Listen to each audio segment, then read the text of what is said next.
Mira and HarlequinAudio present The Friendship Club by Robyn Carr, performed by Thérèse Plummer.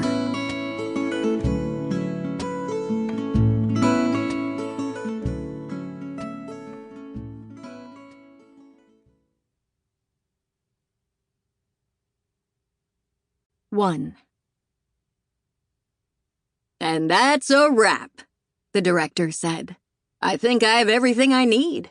I'll do some editing and you can review it." "Thanks, Kevin," Marni said. "My sister and my daughter are coming by for a glass of wine. Would you like to join us for a drink to celebrate finishing another season?" "Oh, thanks. No, I'm on the timer. New baby on the way," he said. "Of course. How's Sonia feeling?" "Huge," he said with a laugh. "But the baby's still cooking. The midwife says she has a few more weeks." Sonia cried for an hour after hearing that. "I remember that feeling," Marni said. "Like it was yesterday. You better stay close to her. Thanks for everything this season. I think we got some good stuff." Then Marni turned to her intern, Sophia Garner. "But you'll stay, right?" "I wouldn't miss it," she said. "It's going to be an intervention, I think." "Oh, fabulous. I love those," Marni said with a hint of panic. "If you and Ellen clean up, I'll put out some hors d'oeuvres." Of course, she was prepared. Just a little fixing up and presentation required. Marni Jean McGuire worked every day and took very few breaks from cooking, writing, studying, traveling, and experimenting with new recipes.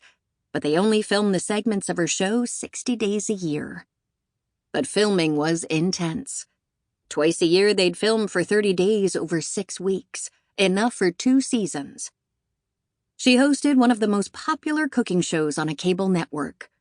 Today marked the last day of filming, and they always celebrated. Marni's kitchen was essentially a set. All their filming was done in her home as opposed to a studio. She smiled as she watched her producer, Ellen, who was busy cleaning up with Sophia. Ellen was a bona fide chef, but she had no interest being in front of the camera. Sophia loved the camera, and the camera loved her. After being caught on camera accidentally a few times, she had become beloved by the viewers for her quick wit and delicious accent. Marni Cooks was very popular. But hosting a TV show had never been her lifelong goal. Far from it. It fell into her lap like a glorious miracle. When she was a young, widowed mother, she did whatever she could to make $1 and raise her little Bella. She took a job handing out food samples for a chain of grocery stores. With her baby and a carrier on her back, she turned out to be a hit. She sold out her product day after day, probably because Bella was so funny and flirtatious, and Marni, despite the fact that life hadn't been easy, was personable and approachable. Almost immediately after she began, shoppers came looking for her, engaging her in conversation.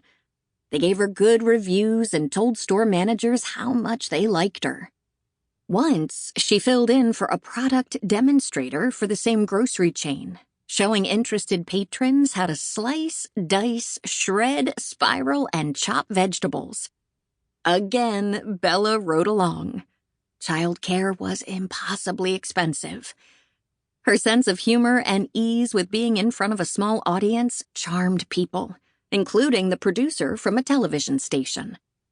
Marni was hired to demonstrate a couple recipes every week on a local morning show. Along with that, she did cooking demonstrations at fairs or exhibits, published a couple of small cookbooks, helped out at catering services, began writing a short cooking column for the newspaper, and filled in when other chefs were unavailable as a guest on various cooking shows. Then she landed a full-time job as the on-air chef for a cable cooking show. She had been 32. Her viewing audience grew quickly, and soon after she hired Ellen, who was an expert in... Sample complete.